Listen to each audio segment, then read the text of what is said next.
विवेकानंद कह करके गए कि हर राष्ट्र की एक आत्मा होती है। फ्रांस में आप जाओ, फ्रांस की आत्मा जो है वो विस्तारवाद की है। आप अमेरिका में जाओ तो उनकी आत्मा उपनिवेशवाद की है। आप यदि इंग्लैंड में जाओ तो उनकी आत्मा अधिकारवाद की है। उन्होंने कहा हर देश की एक आत्मा होती है जिसमें वो अपनी आइडेंटिटी महसूस करते हैं, उनको लगता है कि हमारी आत्मा है।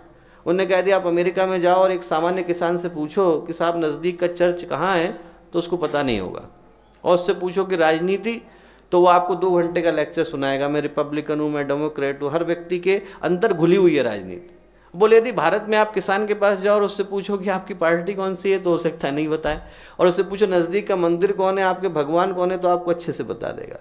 बोले भारत की आत्मा के अंदर धर्म और अध्यात्म और संस्कृति घुले हुए हैं, और उस आत्मा को लोगों को याद दिलाना हम लोगों का फर्ज है। दोस्तों, आज व्यक्ति भूलता जा रहा है, संस्कृति से कटता जा रहा है, अपने गौरव को, अपने स्वाभिमान को भूलता जा रहा है। और हम ही लोग भारतीय संस्कृति के अग्रदूत हैं। हम ही लोग हैं जिनको भारतीय संस्कृति के गौरव के भाव को जन जन तक, विद्यार्थियों के अंदर, भारत के भविष्य के नागरिकों के अंदर पहुंचाना है। वो कि भारत ने विभिन्न समयों पर, परम पूज्य गुरुदेव ने पुस्तक लिखी थी समस्त विश्व को भारत के अजस्र अनुदान, कि भारत का जो चिंतन था, यदि आप विश्व के किसी भी कोने में जाएं तो हर जगह पर आपको भारत के हस्ताक्षर देखने को मिलते हैं।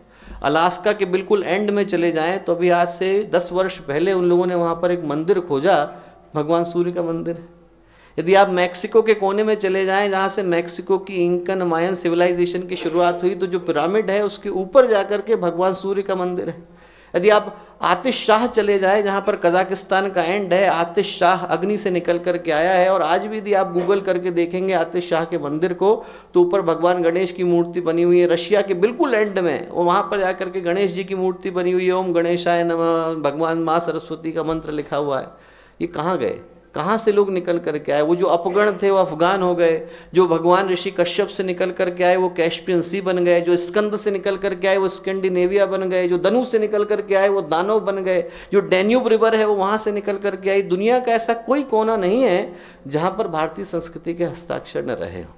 और उसके लिए भारत के गौरव को, कि भारत ने विभिन्न समयों पर पूरे विश्व को, पूरी संस्कृति को क्या क्या दिया, वो याद करने की आवश्यकता है।